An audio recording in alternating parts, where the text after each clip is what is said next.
बिहार के भभुआ जिले के मोहनिया विधानसभा सीट पर नामांकन प्रपत्रों की समीक्षा के दौरान राजद की प्रत्याशी श्वेता सुमन का नामांकन रद्द कर दिया गया। मंगलवार को हुई समीक्षा के दौरान श्वेता सुमन के नामांकन प्रपत्र में नागरिकता को लेकर कुछ पेंच फंसा। बीजेपी ने बिहार विधानसभा चुनाव 2025 के अंतर्गत 204 मोहनिया विधानसभा क्षेत्र से प्रत्याशी श्वेता सुमन द्वारा दाखिल नामांकन पत्र को निरस्त करने की मांग निर्वाचन विभाग से की थी। पटना भाजपा मीडिया सेंटर में प्रेस वार्ता को संबोधित करते हुए बीजेपी नेता ने कहा कि इस चुनाव में मोहनिया निर्वाचन क्षेत्र से राष्ट्रीय जनता दल की प्रत्याशी श्वेता सुमन द्वारा दाखिल नामांकन पत्र भरा गया है, लेकिन इसमें कई त्रुटियां हैं। प्रत्याशी ने अनुसूचित जाति वर्ग के प्रमाण पत्र के आधार पर अनुसूचित जाति हेतु आरक्षित विधानसभा क्षेत्र 204 मोहनिया से नामांकन दाखिल किया है, जबकि प्रत्याशी मूलतः उत्तर प्रदेश राज्य के निवासी हैं और उनका जन्म स्थान उत्तर प्रदेश है। उनके पति का नाम विनोद राम है। आज जो विषय हम आप सबके सामने रखने वाले हैं, इसमें अपना मोहनिया विधानसभा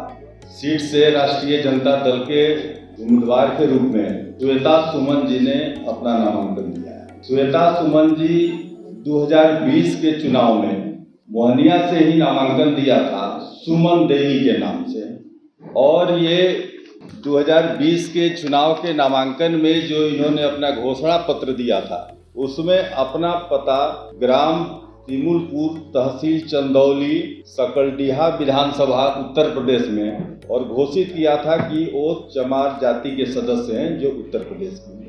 अभी उन्होंने जो श्वेता सुमन के नाम से आवेदन दिया है वो बिहार के पता पर दिया है, लेकिन आप सबको जानकारी है कि जब आप आरक्षित सीट से नामांकन देते हैं तो आरक्षित सीट में किसी भी महिला का उसके मायके से काउंट होता है और उस राज्य की ही मूल निवासी मानी जाती है जहां से जन्म है।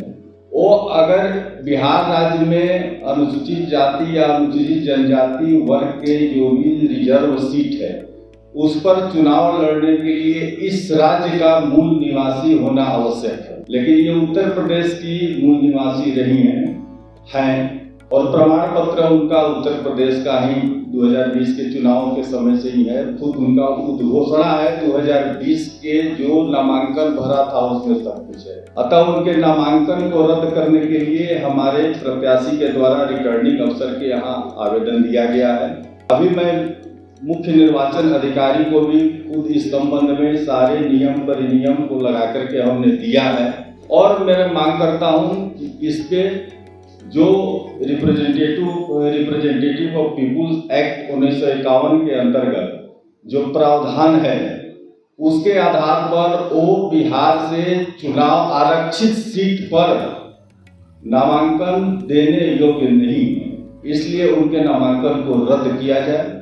ये साथ ही मैं कहना चाहता हूं कि ये राष्ट्रीय जनता दल का ये चेहरा उजागर होता है कि बिहार के दलित समाज के लोगों को हकमारी कर अब उत्तर प्रदेश के मूल निवासी को बिहार से सिंबल देकर चुनाव लड़ाया जा रहा है, और नाम भी बदल करके जो सुमन देवी से श्वेता सुमन के नाम से नामांकन दे करके लोगों को भ्रमित करने का प्रयास किया कि लोग नहीं जान पाएंगे कि ये वही सुमन देवी हैं जो 2020 में नामांकन दी थी।